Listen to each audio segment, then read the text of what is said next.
Welcome to the Los Culeros podcast, where the arrows fly straight and the conversations stay real. We're your hosts, Jose Jara and Josh Peña. We're just a couple of everyday guys with a growing love for the archery, the outdoors, and the journey that comes with both. By no means are we pros or veterans, but we're all in. Whether you're new to the bow or have years under your belt, you're welcome here. This podcast is all about sharing stories, learning from guests, and building a community around the sport we've grown to love. So grab your bow, lace up your boots, and join us as we dive into archery, hunting, and life, one shot at a time. Welcome back, guys, to another episode of Los Culeros. I got Chewy and Josh here. What's up? This episode, we're going to be discussing Josh's life choices. No, I'm kidding. Poor life choices. No, I didn't want to touch a little bit about back bars because Chewy just got a back bar for his bow, and also about Josh's camping trip that he had, which kind of brings us back to like our gear and is it good, is it not good, and kind of you want to start there, or you want to start? No, let's start with the back bar stuff. Alrighty. So Chewy's been kind of tinkering with the idea of running a back bar, and he got one. So we're looking at setting him up, and he was asking the questions that everybody asks, is it big enough? Yeah. So I wasn't sure if there's size matters too. Okay, size damn it. matters. All right, well, I'm going home. Okay, so everybody runs different front bars, and is there like a calculated like if you run a 12-inch front bar, do you gotta run half, or is it just the feel, like what you prefer, or is there like a ratio, like a 2-to-1, or there's definitely like a balance of it, and the way your bow feels with like the back bar, the length of the back bar, the amount of weight you put on it, the degree. There's like a 12-degree angle, 10-degree, kind of points it down, and that affects like the way your pin floats. No, unfortunately, there's not a whole lot of technology behind adjusting it. It's not like when you take your car to get your tires balanced, where they add 2 ounces here and 2 ounces there, and then you're perfectly balanced. It's not there yet. I know for a while there, Dead Center had some kind of jig that you could buy, and you could place your bow on it, and it would kind of hold it when you mess with the weights and stuff. But the best way that I've seen people do it is, and this like the guys from Cutter did that to my setup, is just hold it out and kind of get a feel for it. Close your eyes, look down the bow like if you were drawing it back, and just see where the bubble's at, and just kind of feel where that's at. Definitely the further you get the weight away from the bow, the steadier it feels. But at the same time, you're gonna have to kind of play with like what's comfortable. And then application, if you're gonna use it for 3D, or if you're gonna use it for target, if you're gonna use it for hunting.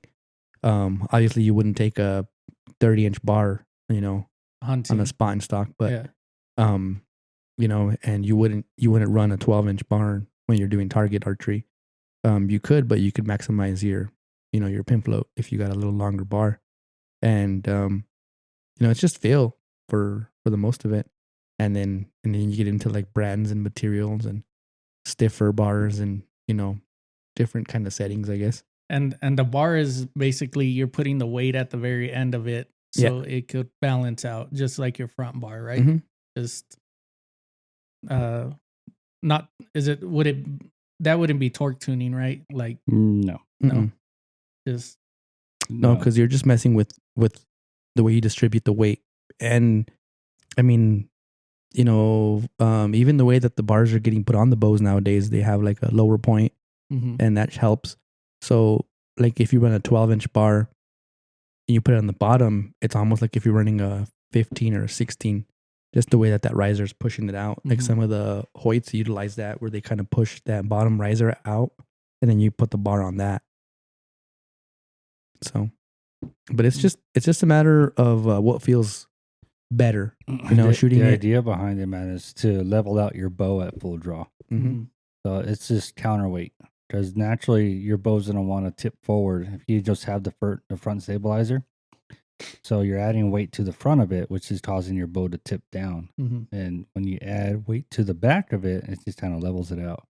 What's cool about the back bar though is that not only does it level it out, Up and up down. and down, you can kick it left and right. So depending on which side you are, you can only go a certain distance. If let's say you're right-handed, you can't go too far right without hitting the bow right. But the idea is to keep your bubble level. So you don't even have to worry about your bubble. When you draw back, your setup is so true that you don't have to. You might glance at your bubble, but ideally you want your bubble to sit still. So if you have a quiver on one side, having a back bar with 15-degree out kick, that might balance that off enough to where you don't have to worry about it. Oh, okay. So it's all about balance and leveling. And like a way to like visualize that is like back in the day, you used to see those black and white videos of the guys going from one skyscraper to the next, and they'd have like that giant bar, kind of counterbalancing it, and it would help them balance and stay, flat on there. It's the same thing as when like you stick your arms out and you're trying to go on a ledge. So that was what Josh was saying about balancing the front of the bow. I always thought sidebars were only to get you right and left. Like say you're running a quiver to help get it. Yeah, and that's where you would kick it out.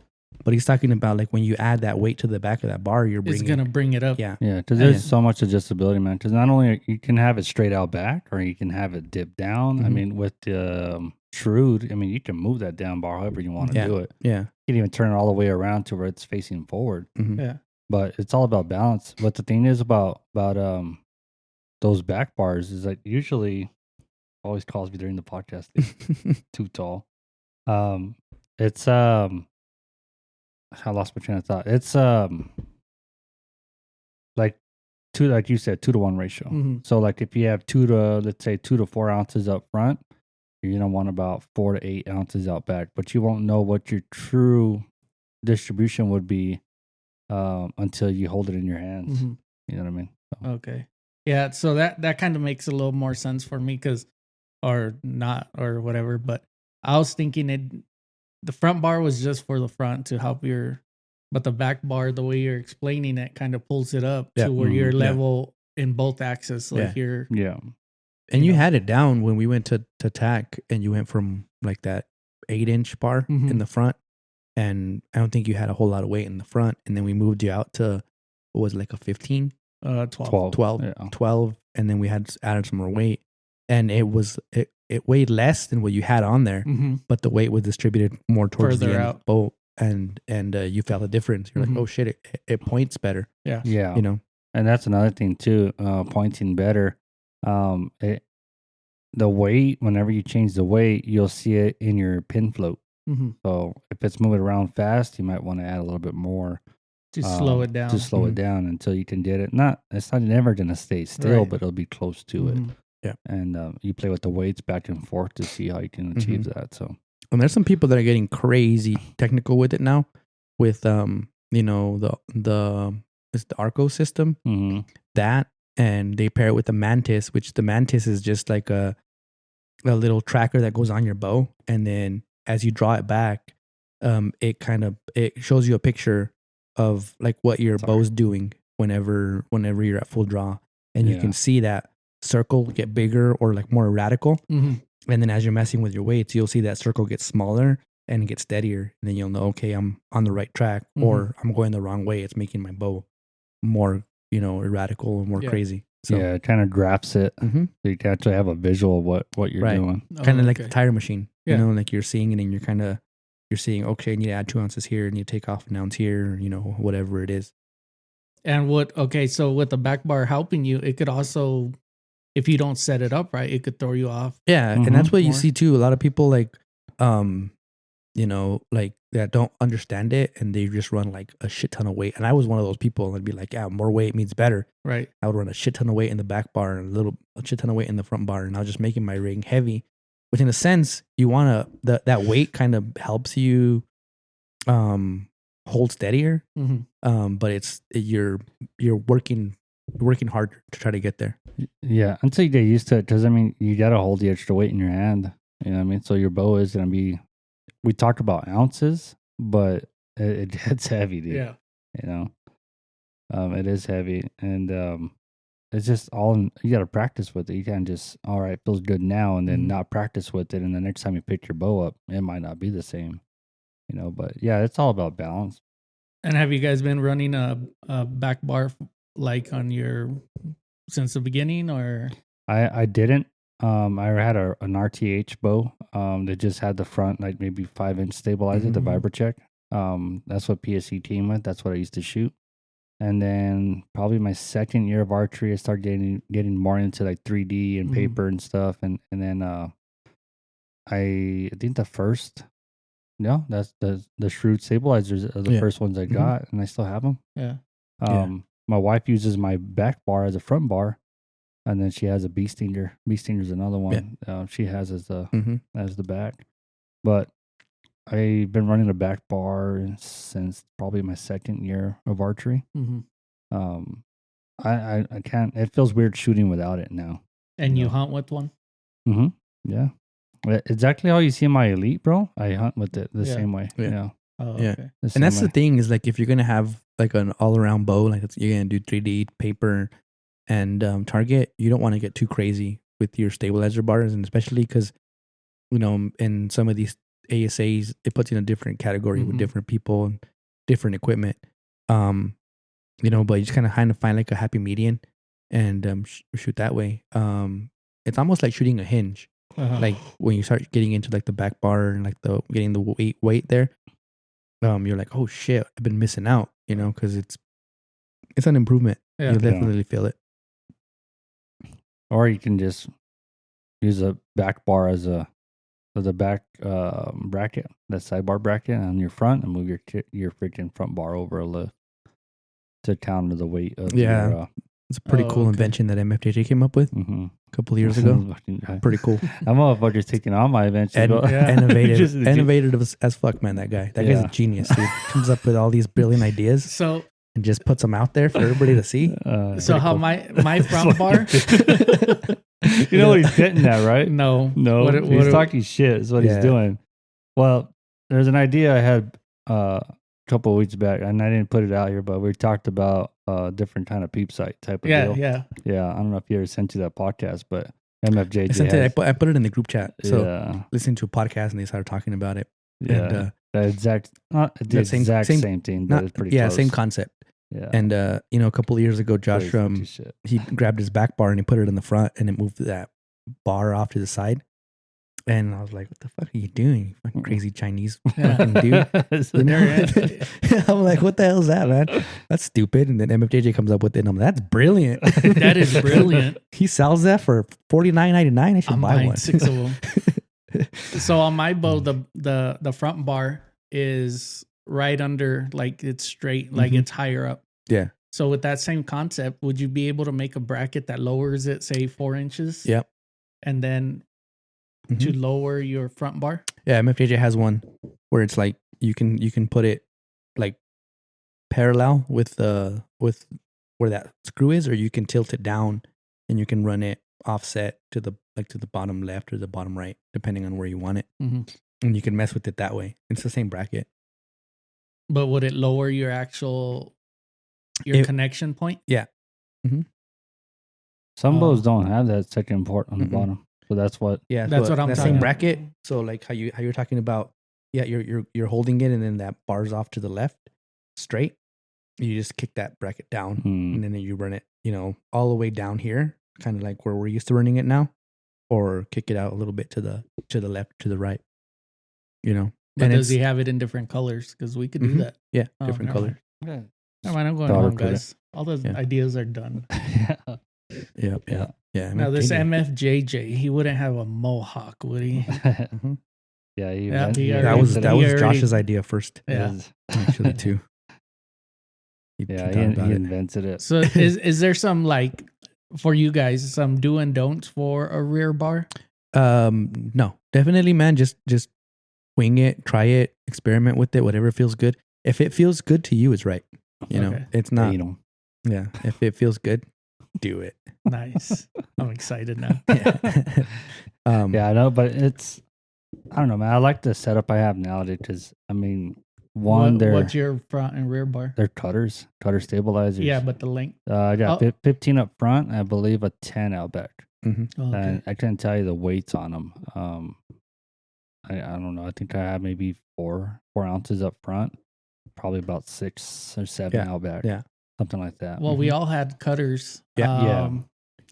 Yeah, well, we all have the same setup pretty much, except for your new Sicario has. And that's kind of where I'm at with that. Is that has that same concept? It has that bracket off to the side, so that stabilizer bar is not centered with the riser. It's kicked over like 1.5 inches to the right, to the left. And then what I like about the space bars is that they're adjustable from 15 down to 8, so I can run that bar back. It's kind of the same concept as the Matthews through riser bars. Bridge lock? Bridge lock. Yeah, kind of the same concept.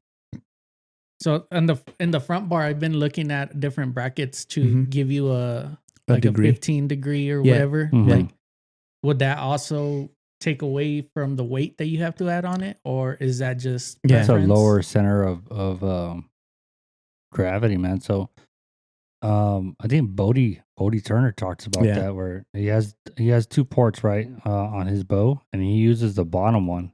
And he goes, that helps out way more in windy situations because the top of the bow is not trying to go back and forth. It's kind of set. So when you have it a little bit higher up, the wind kind of blows your bow around a little bit on the top. And having it down low, I think he said that he can hold it a lot better. And so he keeps it down there. And I've tried it. I don't shoot my bow enough to see a big difference on it, but I did notice that I can hold a lot better. So... But like I said, couldn't tell you that's why. Yeah. And the whole thing with the stabilizers, man, is just something that you got to just kind of experiment with and just either mark it where you're comfortable or where you had it, so you can go back to that reference point. Work out. And then definitely the adding the weight and taking it off and trying to figure out what makes it better. And the best way to do that is honestly just to do like a 5-spot or like a Vegas and keep score. And that way you can see, improvement, or you can see fatigue. You can see kind of what that's doing for you, if that's making it better or making it worse. Because sometimes we just go out there and shoot with no intention. Like it's harder to track that progress. Yeah, because sometimes you have, this was a good group. Yeah, but the other thing you can do too, man, is shoot without your stabilizer. Without front end, without anything on there, just shoot bare to bow. Get a baseline or something, and then just go from there. Add the front bar, and then you'll notice all the differences of it. And then you really, because I mean, you just throw weights around, and if you've been shooting a long time and you understand what you're trying to do, you might feel the difference a little bit better. But if you shoot with nothing and then go to something that's designed for that, you'll definitely feel the difference in holding weight, steadiness, where you want your comfort level is. It's just, there's like with anything archery, man, there's a science behind it. So it's definitely that. It's just kind of trying to find your groove and kind of see where you fit in. Experimenting with different sizes and different weights. That's kind of what I'm looking forward to with this bow, is just being able to have that adjustability and moving it back and forth. And then the back bar too, being able to kick it out and move it around. It's pretty neat. Way back when I used to run like a 28-inch bar, and man, that shit holds steady. It's badass, but it's not practical, So I kind of got away from that because I wasn't. I didn't have 2 bows set up. I didn't have like a target bow or 3D bow and a hunting bow, so it just made more sense that my new setup kind of find like a happy median and kind of just use that. Yeah, because that's what I'm trying to do with my bow, is have just have like an all 3D, around. 3D setup, and then I could just go hunt with it. And and it'll definitely be helpful, man. I think that shooting 3D all year long has helped me in the field. I don't know how many times. It's like the target panic is not there, like the rush of it is, but like when it comes down to it, it's just another target. Yeah. You know, you're looking at the target, the live animal, the same way you look at a target, in the sense that you know where you want to aim, you know where you want to hit, and it's all about executing your shot at that point. It's not like, you know, the what ifs aren't there because you know, you've done it a million times during the year. So, and that's another thing too. Like people ask me all the time, "Hey, how many times do you like? When do you pull your bow out?" It's like I never put that motherfucker away. Yeah. No, I've never put it away. You know, it's always out. I've never bought a case for it. All the cases I've had for it, I've given them away. Yeah. Because it never goes in the case. Yeah. It's always out. And even now, I have that badass case they gave me. There's not a bow in it. Yeah. You know, but yeah, dude, it's just one of those things that I love about archery is that there is so many ways to skin a cat. Yeah. You know what I mean? Some people shoot no sights. They shoot just as well as people with all the sights and all the stabilizers. You know, so it's really, I guess it's a very competitive sport in a way that doesn't matter the equipment you have. If you know how to use it well, you can compete with just about anybody. That's it. And it's not about the equipment. Cool. It's about the time you spend behind the bow and the amount of time you spend, messing with it. I mean, and it's in everything, man. You see it in like in any industry, in any hobby. A good example of that is the people on the Hondas with the laptops, beating the crap out of the fucking Lamborghinis and the fucking Vipers. And it's just the amount of time they spent underneath that hood of that car and getting it to where it's at. I mean, you could do the same thing with that Viper and unstoppable. But you'll probably spend twice as much. And you can do it both ways. You can spend very little money in archery and still be as successful as somebody that goes out there and buys. Yeah, I wish I was back at not spending a whole lot of money in archery. Same here.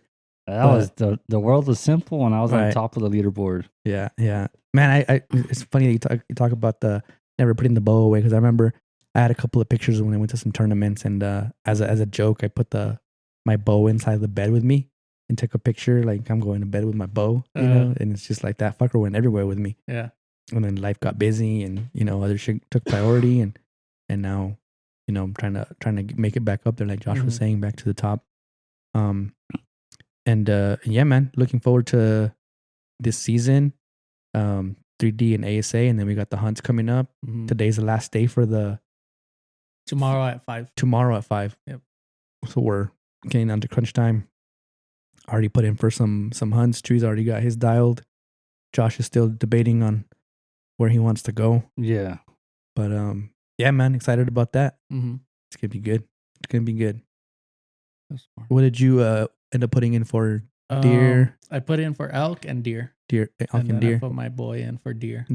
Yeah, same. I did elk, deer, antelope, and then I put in my kid for deer and elk. So we'll see. And then I want to do the over the counter turkey. Yeah, turkey for sure. Oh, what do you got, Josh? I know you're still tossing around the idea of adding some too. Yeah, I got deer right now. Deer. I got a rifle, bow, and bow. Trader. And then just kidding. I need to try something different. And then for elk, bro, I was probably gonna do like muzzleloader, bow and bow. Yeah, there you go. But I don't know. I just don't know yet. I mean, I know the deadline's tomorrow, Wednesday. Yeah, tomorrow at 5. Yeah, but I gotta put my daughter in too, and it's not Chinese New Year, so it's tomorrow at 5. Yeah. That's funny that I laugh at that because people are like, it's the year of the tiger or some shit. I don't know. Is it, all Josh? excited about it. Year of the tiger. Hey, motherfuckers, like, you guys are not part of that culture. What the fuck are you worried about? The fucking year of whatever animal. Stay in your own lane, man. Right. Leave that to me. Yeah, and your daughter's gonna put her in for the same this year? She wants to go. She wants to do whitetail. She wants to do whitetail. So I'll probably put her in for like 23. Probably some of the units that I put her in the first time we went deer hunting. Nice. We'll see though, because I wanted to go elk hunting with her again, man, but it's a lot, and I don't know. I wanted her to do something. I wanted her to get her feet wet, right? But I don't know. I think elk hunting was a little bit much for her, right? Well, we'll see. She doesn't want to. Doesn't want to do elk. But yeah. What would your advice be for somebody that's asking for a friend? Yeah. Somebody that's kids getting into hunting. I mean, there's a lot of seasons that are before the deer hunts and stuff. I mean, if they want to, it's not about the animal they're hunting. It's the capabilities of and the preparation, right? So with the right people in your corner, if he wants to go kill a moose as his first one, and you're able to afford it, whatever, and fuck it, we'll prepare to go kill a moose. You know what I mean? It comes down to the parent. Yeah. Yeah. But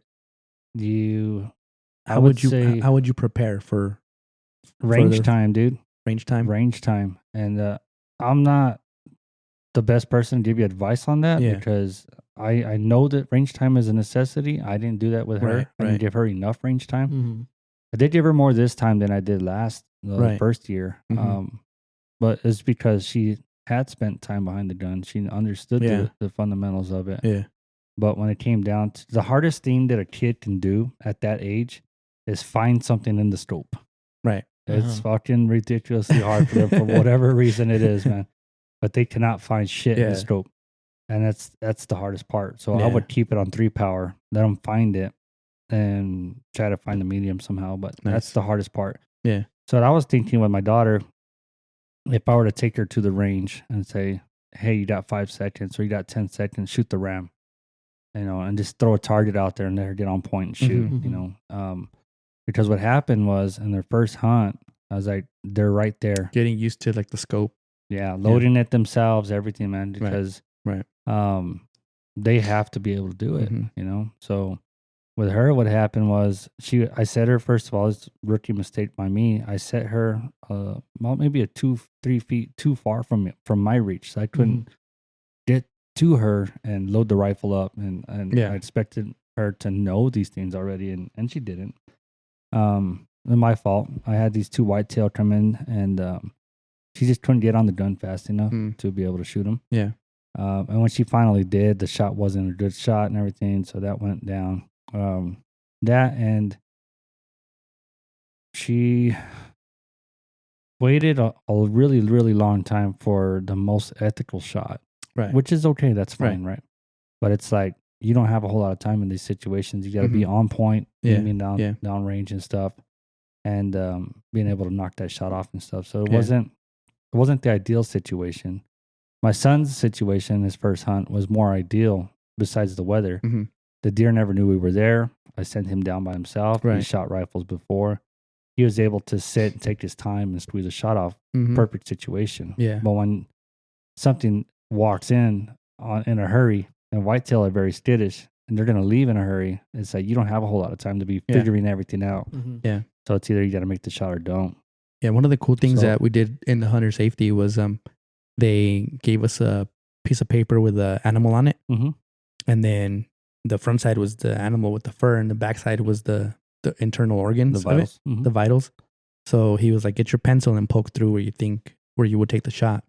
So we're sitting there poking at it, and I'm going for like the heart shot, and I'm going for like that little kill zone towards the like the pit.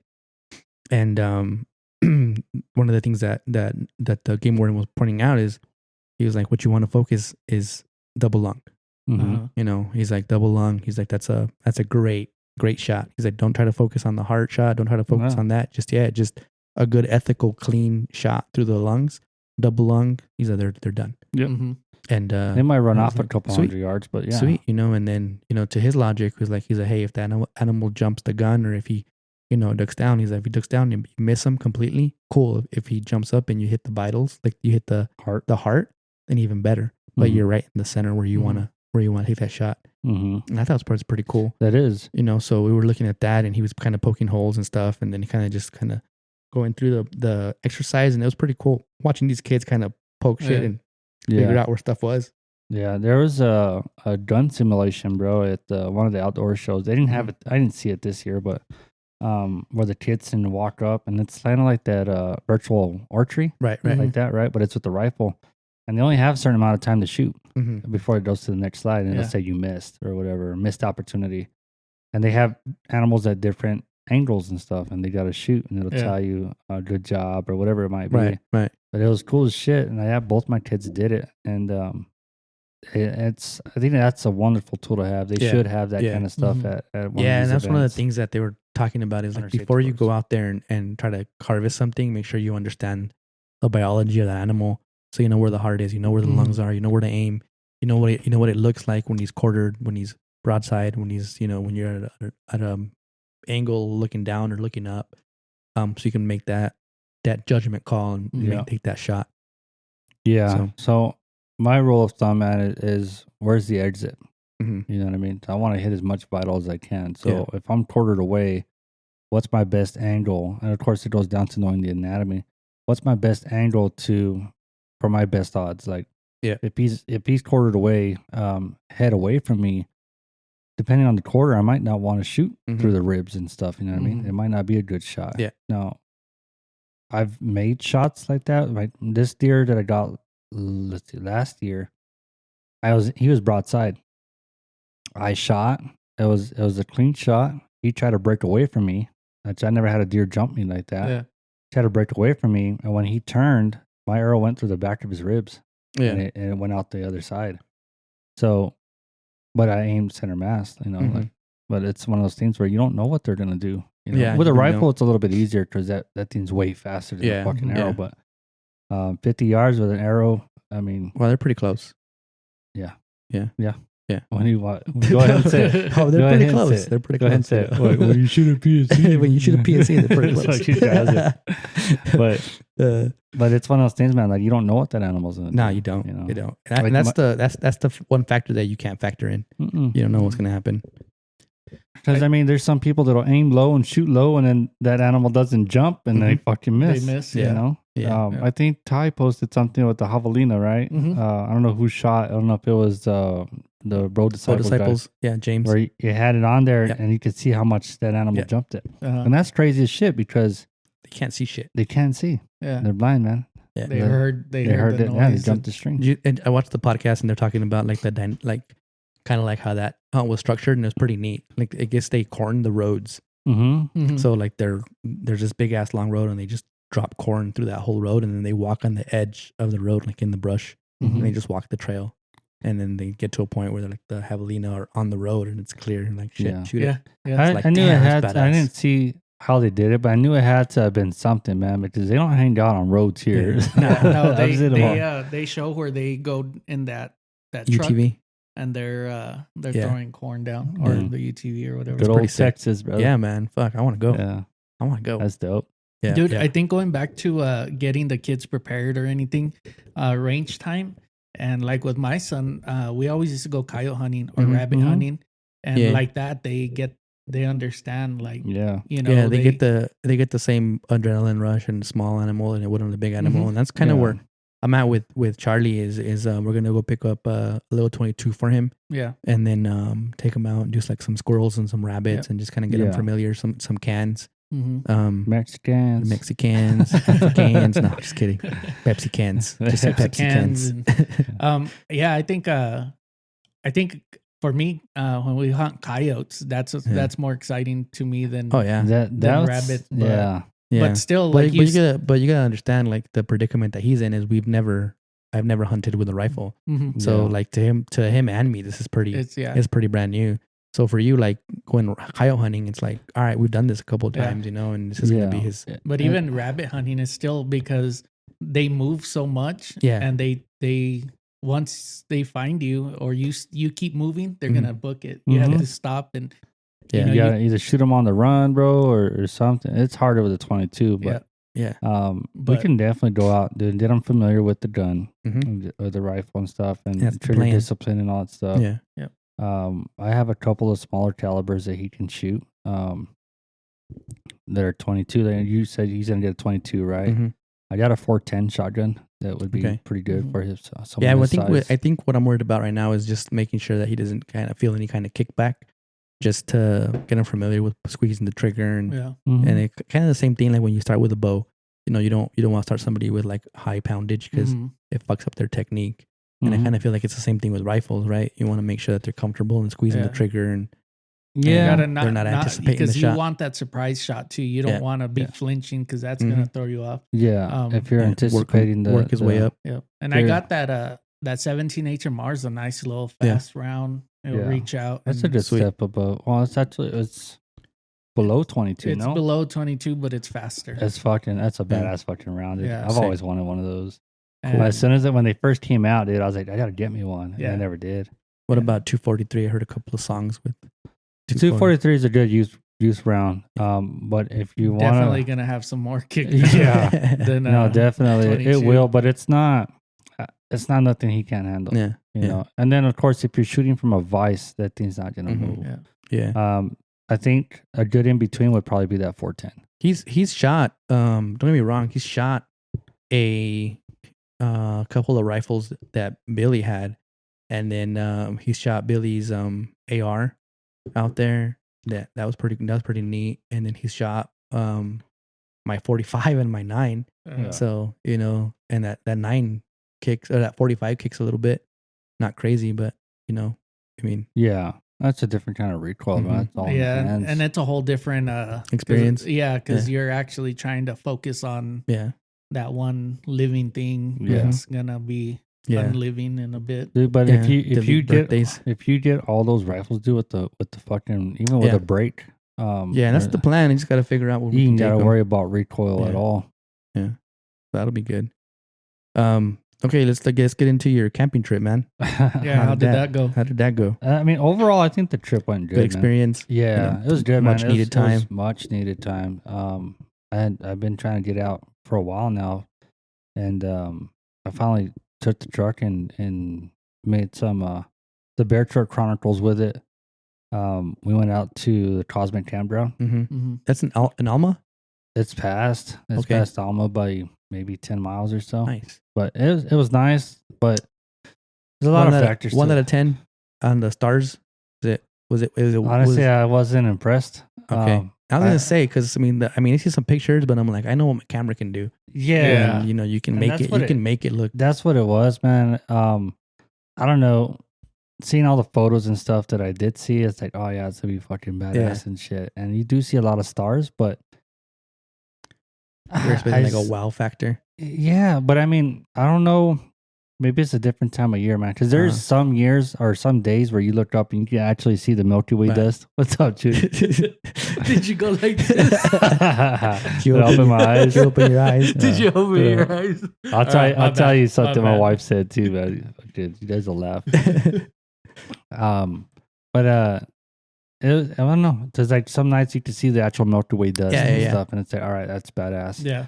I was expecting to see a little bit more of that, but my son's like, it's right there, and we took some pictures and stuff. But iPhone, I'm not used to it, bro. Right. But it was hazy, right, with this fire going around. What? Where is it at? I think it's over there in Douglas, around that area. Okay. Over there. What's that? What's that mountain range? Chiricahuas? Yeah, it's in that area. Okay. That makes sense, but it wasn't up there. It was down here that we saw the haze. Oh, okay. That night it was pretty good. I was kind of worried about it because up there, like going through Silver, that evening it was cloudy. Yeah. So like, fuck, we're gonna drive all the way up here. It's gonna be cloudy. We're gonna see shit. But once we got into like the Glenwood area, it was fine. But I don't know. The things that frustrated me, man, is like I worked all day Saturday. Right. So they were loading stuff in my truck and doing things and stuff, and like I wanted to leave. I got off like around 4ish. Yeah. And I was like, all right, as long as we're on the road by 5, I'm good. We're good. We'll get there in time. It'll still be somewhat daylight. We could set up, find the spot, and we could set up, wherever we can see. That didn't happen. Man, it seems like every time that you make plans like that, it's like if I get off at work at 4, it happens to be the day that you have to work till 6. Yeah, and it's always like that. Fuck, what do you mean I got to do this today? God damn it. I was done with my route, right? And I would have been home at fucking 3. And then my boss was like, hey, go to Crucis and change your oil at Jiffy Lube. I was like, dang. Really, He's like, dude? what's the matter? I was like, well, I'm trying to get to the mountains, bro. He's like, oh, shit, we can do that another day if you want. I was like, nah, it's whatever. I'll go. Yeah, so, it's like I might as well do it. Yeah, I might as well. And they were already loading stuff and, so they're all right, whatever. And I got home and rearranged some stuff in the truck, make it fit better and stuff. And then they already had all the kids there, my nephews and nieces and stuff. And Did you end up taking one vehicle or two? two vehicles. Yeah. Nice. Yeah, because there was 1, 2, 3, 4, 5, 6 of us. Mm-hmm. And then all the deer. Yeah, I think that's that. Anyways,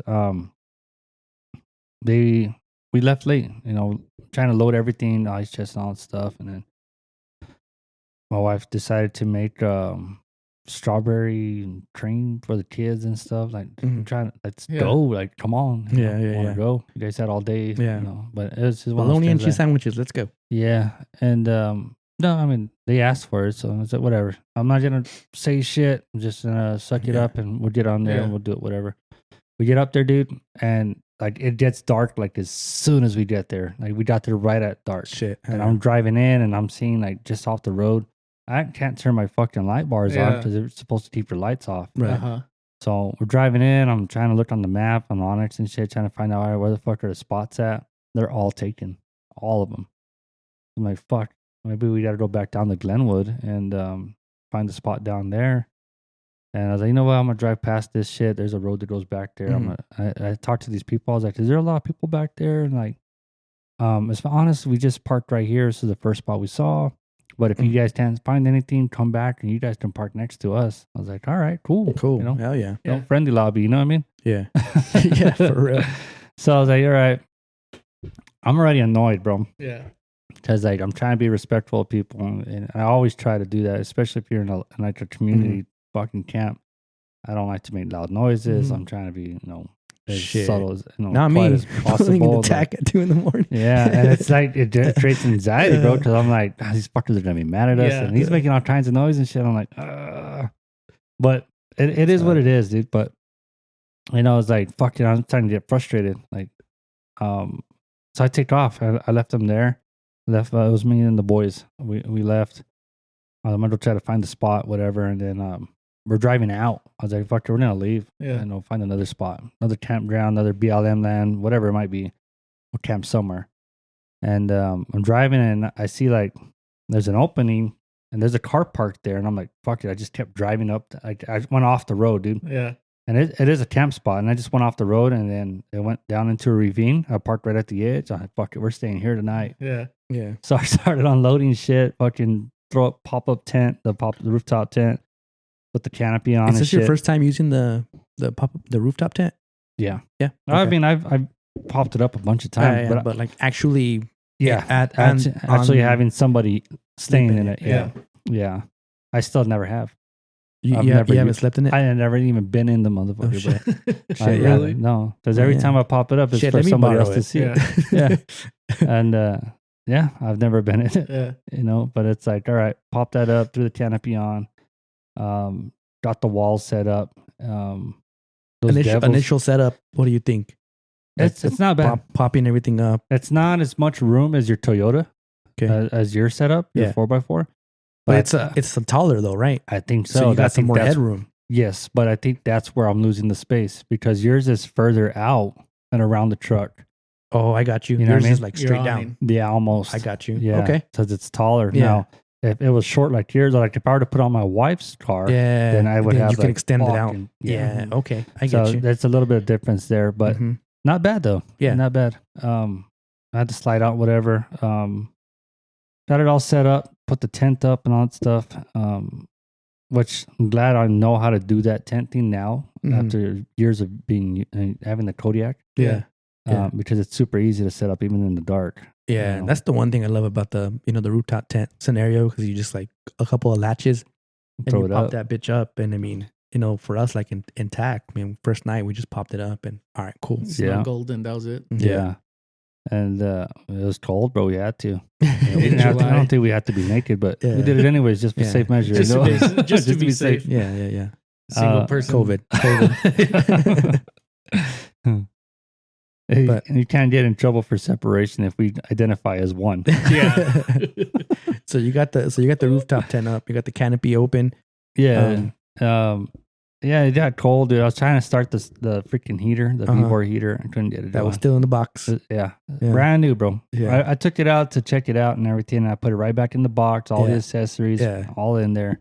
Yeah, I was telling Mariela, this motherfucker took it out of the box and tried to plug it in. It didn't work. Yeah. It's like, God damn it. It's just I didn't have a power station or nothing. You know what I mean? So I was like, all right, well. And I mean, and to your credit, I mean, you buy something brand new, you expect it to fucking work. Yeah. So what the hell?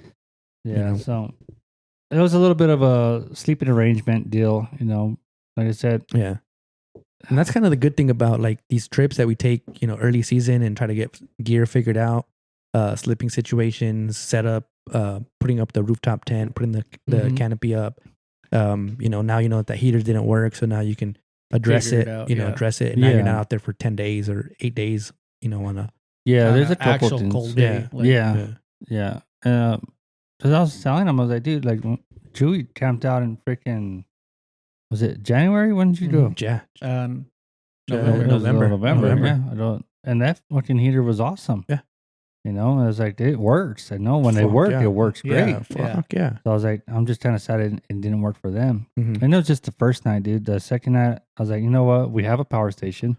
Yeah. I'm going to buy a little space heater. Yeah. You know, and that'll be good for the tent. You know, if anything, like if the boys, it wasn't supposed to be as cold the second night. We were way lower. Mm-hmm. And I was like, the boys should be fine. My son was chill. I got him a sleeping bag. Yeah. He refused to use it and froze the second night. I slept outside on the cot with the sleeping bag. And that was pretty good. I was in the canopy. Yeah. He did wake me up. It was probably about 4:45, dude. I had lights came on in the truck. He opened the door. And I was like, you all right? He's like, kind of cold. I was like, well, start the truck. He's like, I don't know how. Not like he's not used to the truck. Right. Took the remote, dude. I started it. You know, I was like, here you go, man. There's a heater or whatever. I go, keep the keys. Turn the truck on if you need to. He's all right. So I'm at like the truck's facing forward. Yeah. You know where I'm going with this? Yeah. All right. The truck's facing forward. I got the canopy around it, right? I'm on the passenger rear tire with the cot. Yeah. What else is nice, right there? Exhaust. The fucking exhaust pipe. Yeah. And so I was like, I started and I'm just all kinds of fucking vapor coming out and shit. I'm just waiting. I was like, I mean, carbon monoxide is real heavy, so it's low. This was fun. The bottom is open. I'll be fine. I was like, if I die right now, this is exactly where I want to be right now. I'll have to lay. Did it heat you up? Nah, it was fine. It only runs for like, I don't know, 2 minutes and it shuts off. Yeah. But the bottom was open, so it's not gonna stay there. Bro, I made that mistake when we went out there for George's hunt in January. I ran a little stove inside the canopy, and I left the rear hatch open, so all the smoke went inside the cab of the 4Runner, and it smelled like a campfire for like 2 months. It's barely going away now. I'm like, fuck. Well, have you unloaded the camp gear? No. So that's probably why it still smells that way. It smells a little musty in there. And this weekend the plan is to just take leave it in there. Just leave it in there. We're so close to the new season. I mean, might as well just leave it because then you're gonna have to repack it. Yeah. But yeah, I'll tell you what though, dude. I'm gonna go with the power station. Yeah. Just gotta figure out the heater situation. I think it's probably just be as simple as buying a different plug. Probably getting the adapter for it, man. I don't understand why it don't come with it. I have one in my garage. We can check it out before you. I mean, I'll leave that heater with you, and then you can check it out. Yeah. See what I did wrong, because I took it apart, dude. I was like, "Is there a fucking valve on here that I missed? It's not priming." But I mean, one of the advantages that you have over us is that the instructions are in your language. Yeah, so you're able to decipher. But if you turn it on the other side, it's in English. Yeah. No way. Yeah. You just can't read, bro. Dyslexic, like our president. He's all like, I'll figure this out. Just start pushing buttons. They should put more pictures on this. Yeah, what the heck? What is going on? But it was that, dude, and it was a little cold, but it wasn't bad. We bought some brand new sleeping bags from Walmart, and fucking one of them was used. No shit. My wife, she paid a good amount of money for it too, and she opened it up, and right away it smelled like fucking smoke, and then the where you put your head, it was like it had shit on it already, like somebody has been using it. Yeah, and then there was stains on it, like yeah. You take it back? I took it to this one over here. I was like, hey, this is used. The fucking bag is new, but the insides are used. They're like, all right, just take my money back. Oh yeah. Dude, 1 year for Christmas, my mom got me a compressor, like the 3-gallon pancake compressor. And I was like, all right, cool. And like a month later, I opened it, finally needed it. It was used and it didn't even work. Oh, no. And they got it from like Home Depot or something. Yeah. And you could tell like it was used. The shit. Yeah. Yes. And the whole top where the motor's at, it was all loose. Oh, I'm like, what the fuck? Yeah, man. So they returned it, but I was just like, bro, come on, What man. are we doing? So, little work story here. There was a customer out in Mimbres, had a 75-inch TV that they wanted us to mount, right? It was when Matthew was working with us. And anything over 50 inches, you have to have 2 technicians to go and install the TV on the wall. So I was like, all right, I went out there and helped him out. We put this TV on the wall. We didn't plug it in first, hung it on the wall, plugged it in, big old fucking crack right down the center of it. Oh, shit. So customers all pissed off, like, fuck, can't believe this shit. And I was like, we didn't do it, sir. He's like, no, I understand you guys didn't do it. I'm going to have to take it to Walmart. Takes it back to Walmart. We loaded it in a trailer because he had like a fucking Outback or something. Yeah. Put it in a trailer. He took it back to Walmart. Came back with a new TV. We hung that one. Everything was fine. Yeah. Next week, Matthew has to hang another TV. And I think it was in silver. And went out there to help him. Fucking plugged it in. Same fucking TV, bro. Big old crack right down the center. I go, we just had this TV last week in Mimbres. They just put it back on the shelf. That's funny. Yeah. So I took a big old marker, bro, and I wrote broken on the box. And I told him, take it back to him like that and tell him it's broken. Yeah, dude. Same fucking TV. 2 different customers a week apart. Yeah. That's crazy. They just threw it on the shelf. Mm-hmm. Yep. So I mean, that's kind of cool, that you went out there and kind of did like your little like it was a good test run, man. Yeah, test run. It was a good test run. Great time. Yeah. Said you were tearing it up in the fishing. Yeah, dude. So I didn't really have. I knew where we were gonna stay. Kind of like the Cosmic Campground was like we must, right? And you're gonna drop down and get some water. It was cool, And then I was like, I'm gonna try to go to a river. My nephew wanted to go to Box Canyon. I tell him, well, we're gonna go to Walmart, dude, and pick up supplies. And Box Canyon is, we could do it if your tia wants to come back, but it's kind of a stretch to come all the way back over here. Right. So we might just go down to one of the lakes. And he's like, all right. Lake Roberts or Bear. And he's like, all right. So we went to Walmart and bought some more supplies and stuff, and everything was good. And then, before we got there, so we stayed at Cosmic, and then I did the whole start thing and all that stuff. And it wasn't bad, but like I said, I think there's a certain time of year where it peaks, and that's where we need to be there. I think we would have a different experience. But the next morning, got up, made them breakfast, and then we took off down to Glenwood. I was like, the hatchery's open, so I'm gonna stop at the hatchery. Yeah. And I didn't know my nephew had never caught a fish before. Oh shit! So I was like, this is gonna be the best place to do it. Yeah. And so they set up and everything, and you all right? Yeah, just burping. Dude, this beer is like making me burp all crazy. Yeah. Fucking Blue Moon. So we get down there, dude, and get them set up and stuff, and then my nephew doesn't have a license. Oh shit! My other nephew. Yeah. I was like, Can't drive. I was like, how old are you? He's like 12. Like, fuck. He turned 12 in July or whatever. Yeah. Nobody takes him fishing. My brother's taking him, but he don't fish because he's everywhere. You know what I mean? So he doesn't sit still. I was like, all right, cool, man. I go, well, you can't fish, because if the game warden comes, I'm gonna get a fine for it. Yeah. So you can't fish. And he's like, all right.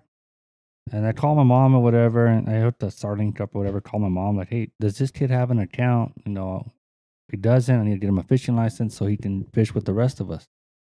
And she got me the information and been in contact with my brother and stuff. And long story short, I couldn't get him a license that day, but the game warden didn't show up. And then he was like, hey, who's fishing? I was like, well, she is, my son, my nephew. He's like, what about you? I was like, I'm not fishing. I have my license, but I'm not fishing. Everybody else has their license, but my nephew doesn't have one. And I didn't know that till now because I didn't realize how old he was. I thought he was still 11.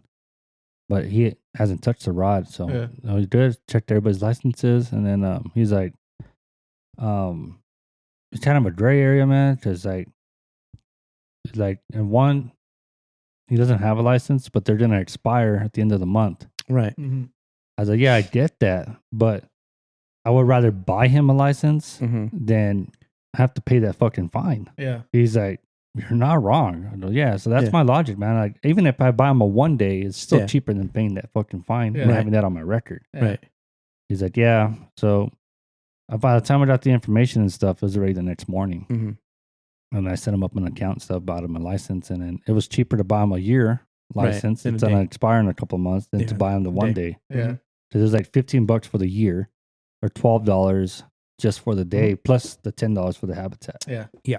So they just buy it for a year, and then in a couple of weeks, when the first one's around, I'll buy them another one. Not a big deal, right? But yeah, dude. I mean, did that. We went down to the lake, and fucking my nephew caught his first fish at the hatchery. Fucking stoked, dude. That he was all gung ho about it. Talking shit to everybody. He's fucking the king of fishing. Yeah.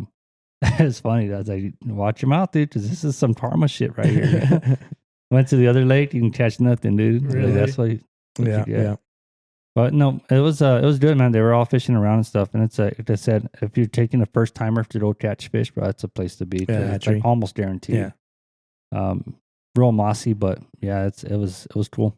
Heck yeah. Definitely a cool experience for them. Sweet. That's when we went down to the Walmart and stuff, got new supplies, and then ended up at the Mesa campground in Lake Roberts, the RV setup. Yeah. That was pretty dope. And then early morning, went back down to the lake and started fishing and got some tips from some dudes that were there. And yeah, dude, these kids just start tearing them up. Yeah. Just at Lake Roberts alone. I don't know I know the limit was 5 for trout. We ended up bringing home 14. Of course, we have all these freaking kids and everybody. My nephew caught his limit at the hatchery. Yeah. And then I caught one, I think.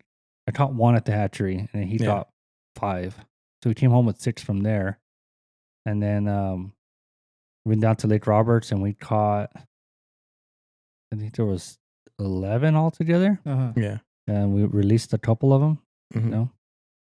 So yeah, we came home with some fish. I didn't realize until I went with Billy to Lake Roberts. Lake Roberts is like a big deal. I mean, it kind of still is, but I guess it was like in like a bunch of like tournament. Like it used to be like a tournament spot where you go out there and catch like trophy bass, and I think there's like even like a limit into how big they have to be before you can keep it. Yeah, it's got to be like pretty big.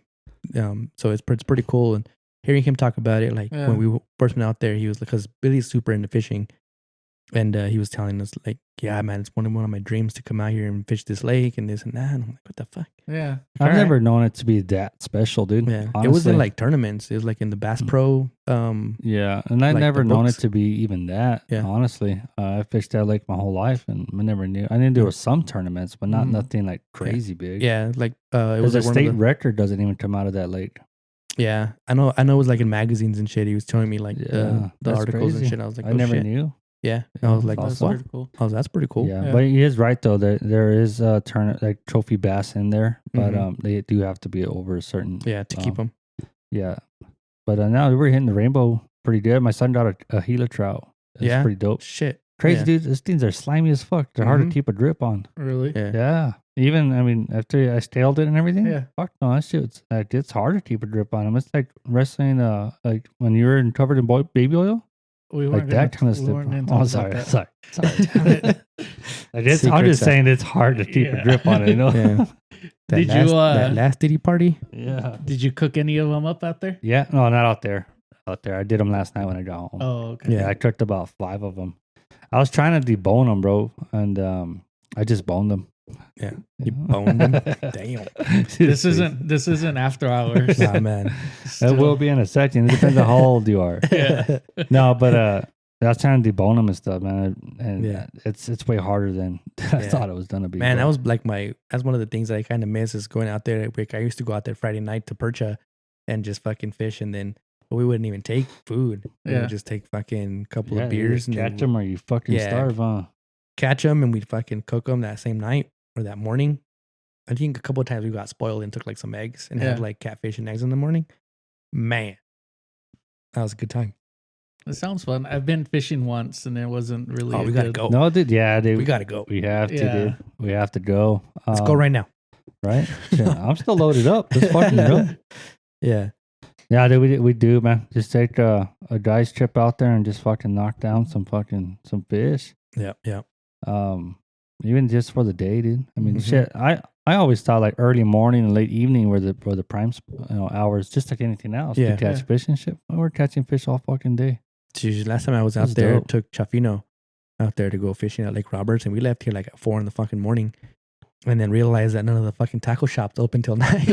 Yeah, and then we didn't have any bait, so we're just sitting there. There was one time, dude, I went with Matthew and Albert. Yeah, we went out there, and it's the electrical crew. We went out there to go fish and stuff with their families and stuff. And my son was little at the time. We had a blast. I don't even remember any of us catching fish, but we had a good time out there. That's it, man. And then, man, like taking a little snooze, a little siesta in your chair, fucking next to the water with a little breeze blowing, dude. Fuck, dude. Fucking wake up, fucking feeling like a rotisserie chicken, bro. Yeah.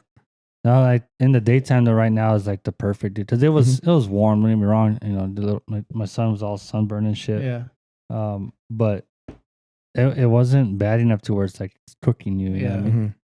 Because the spot we were in, there was very little tree cover or whatever. But it was dope, dude. What I like doing, used to like doing, I can't say I like doing, I haven't been there in a long time, is hitting the river and catfish, but at night.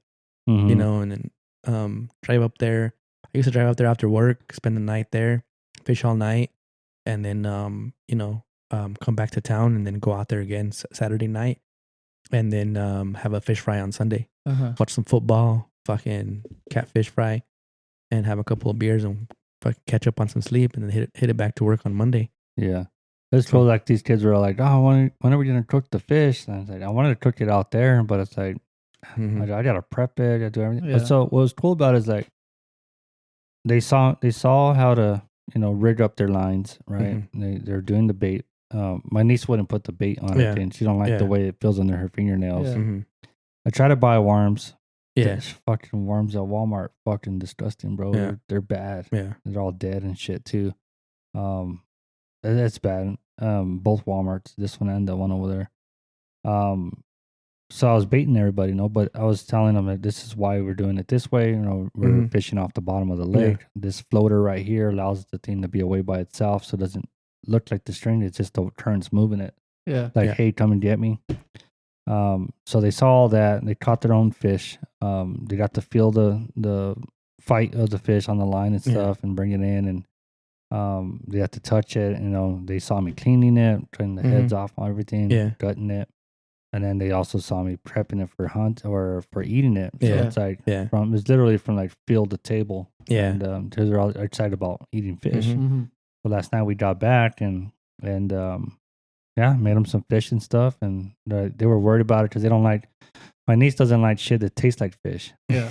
You know what I mean? So I was like, no, this is different. This is like a white meat. Yeah. Real flaky. Real tender, real flaky. Yeah. So I was like, it's kind of like a white salmon, like a tilapia type thing. And she ate it. She's like, damn, this tastes like chicken. Yeah. Like, not like chicken, but it's like close. I was like, chicken of the sea. Yeah, they're chicken of the lake. Dude, the best, like if you make like a fish sandwich, just do like that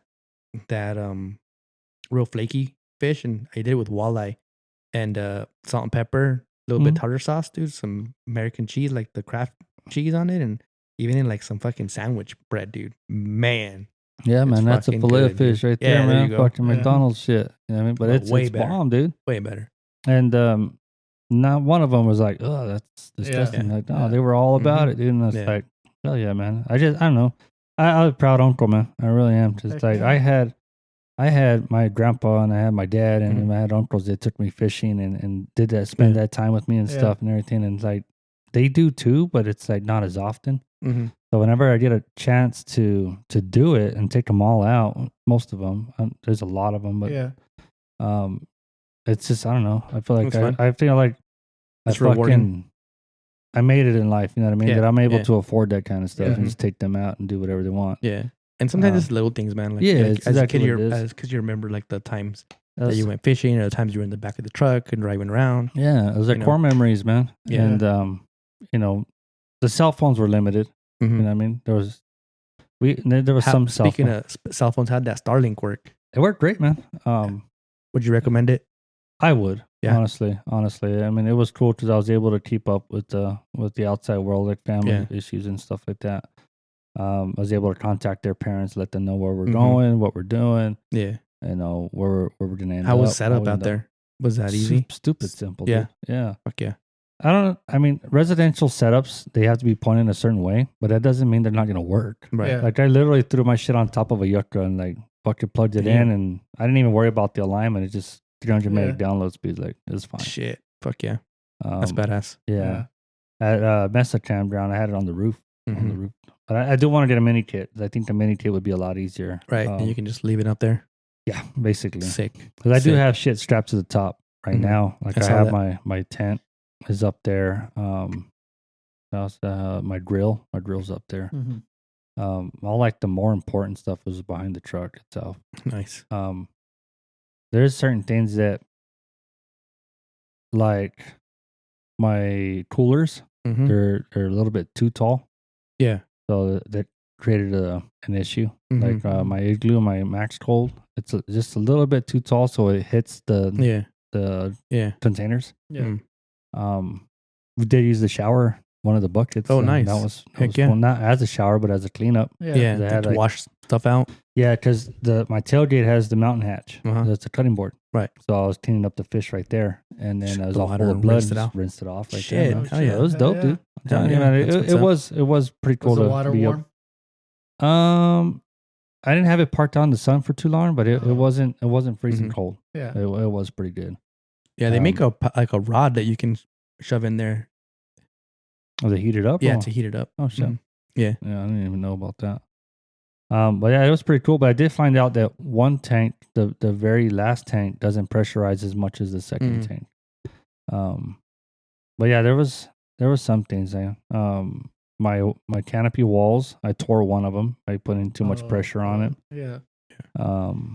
There's 4 walls that zip up together. They're not like his, where it's all one unit. Yeah.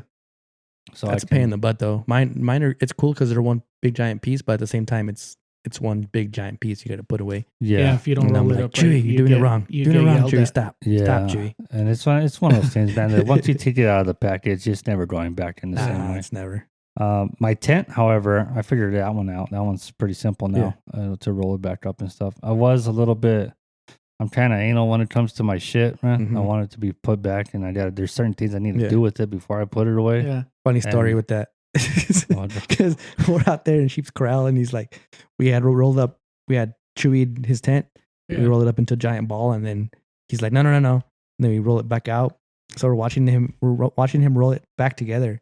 So he rolls it up all nice and neat, and it fits in this little box, in this little bag, right? And then he leaves, and then fucking Billy cuts his leg off, and we're fucking doing all that. Like a month later, he's like, "Hey, do you guys have my tent?" Find it, dude. I'm like, "No, dude." He's like, "Are you sure, man? I can't find it." Brand new. I was like, "Bro, you took it with you." He said, "Are you sure? You sure about that? You sure about that?" And I was like, "Yeah, man. You're folding it together all nice and neat." He's like, "I can't find it." And like for like a couple of months, dude, it was just like, dude, that fucking thing was missing for a year, bro. Missing forever. So he was like, "Are you sure, dude?" To the point where I was like, "Fuck, I have it." This motherfucker saw me put it in my Forerunner, and I don't remember. And I'm like, dude, "Fuck, I have it." I remember that I left it there so that you guys would stay in it. Yeah, we had that. You know, we had that big ass one. Yeah, I was like, I can't fucking find it. No, that wasn't a sheep trail. That was different trip. But yeah, I could not find it, bro. For a whole fucking year, I could not find that tent. I was like, I don't know what happened to it. I'm calling my dad, called Billy, called this dude. I'm like, dude, I can't fucking find it. I don't know what happened to it. Yeah. And so I told my brother, I was like, because he's like, oh man, he wanted to borrow my tent. Long story short, bro, I wasn't going to lend him my shit. I told him, dude, if I find my other tent, I'll give it to you because I have this one now. It's good. Yeah. And he's like, all right, bro. And it's brand new. I used it once. Yeah. I'll give it to you. My dad was there that night. Yeah. And I couldn't find it. And it was time for his hunts, dude, and I couldn't find the damn tent to save my life. And a year later, I'm cleaning out my shed. I'm like, what the fuck? Where's this tote come from? So I pulled a tote out. And I open it and the fucking tent's inside it, dude. I think you gotta be fucking kidding me right now. He probably called me. I Like, guess called- what I just found? I called him immediately, bro. I found the fucking tent, bro. And he's like, where'd you find Like, it I at? fucking Inside told a you I tote didn't in have the it. corner of my shed in the way back. You're all like, when'd you come and put it here? Because I know I didn't have it. You put it. This house was in my shit, dude. I couldn't Fucking find it. gaslighting, Josh. Yeah. And it's like that same time we got the MREs. Yeah. You know, that same hunt. That's just funny. But yeah, I did it for a whole year, dude. I looked everywhere for it. And I don't ever remember putting it inside That's a tote funny. and putting it in there. That's crazy.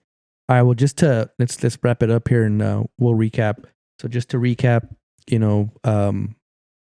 stabilizer bars. If they feel right to you, they're right. Don't listen to anybody else. Just make sure that they feel right for you. Don't make them too heavy. If you like them heavy, make them heavy. But it's a preference thing.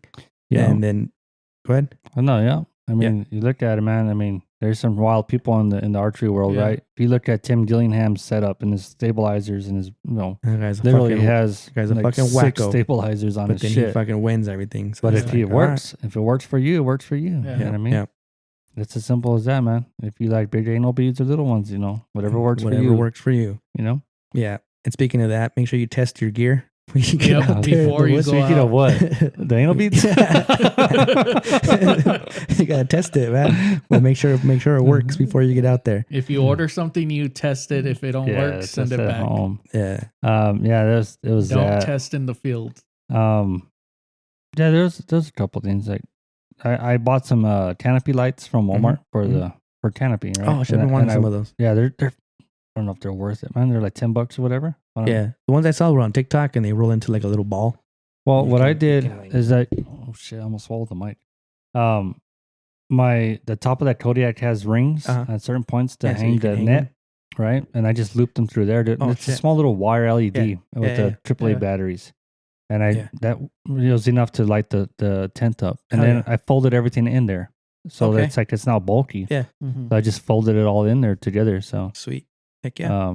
yeah, it's super simple, and it kept them lit. And Yeah. AAA batteries are free to me, so I don't really Yeah. Heck worry yeah. about. Oh, there might be AA, but same shit. Yeah, They're still yeah. free to me. Hell yeah. Hell yeah. Cool. Anything man. else? Anything else you guys want to add? Yeah, we're still doing the road to 100.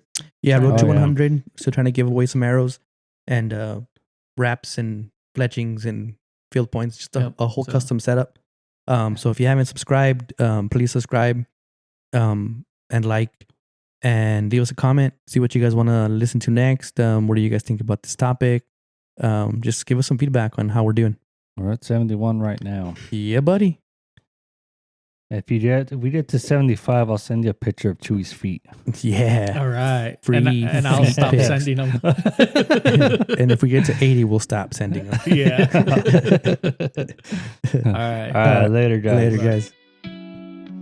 Link in my bio. Subscribe.